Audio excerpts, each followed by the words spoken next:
tayo, Redmi Pad SE. So ito yung budget phone ni Xiaomi siya, and Snapdragon, no? Then syempre long life yung battery niya, no? So yun. So let's go. Okay ma'am, unbox nyo na ma'am. Ito pa.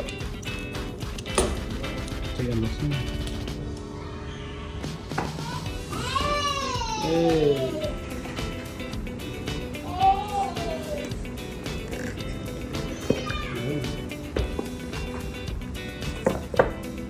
Pagi.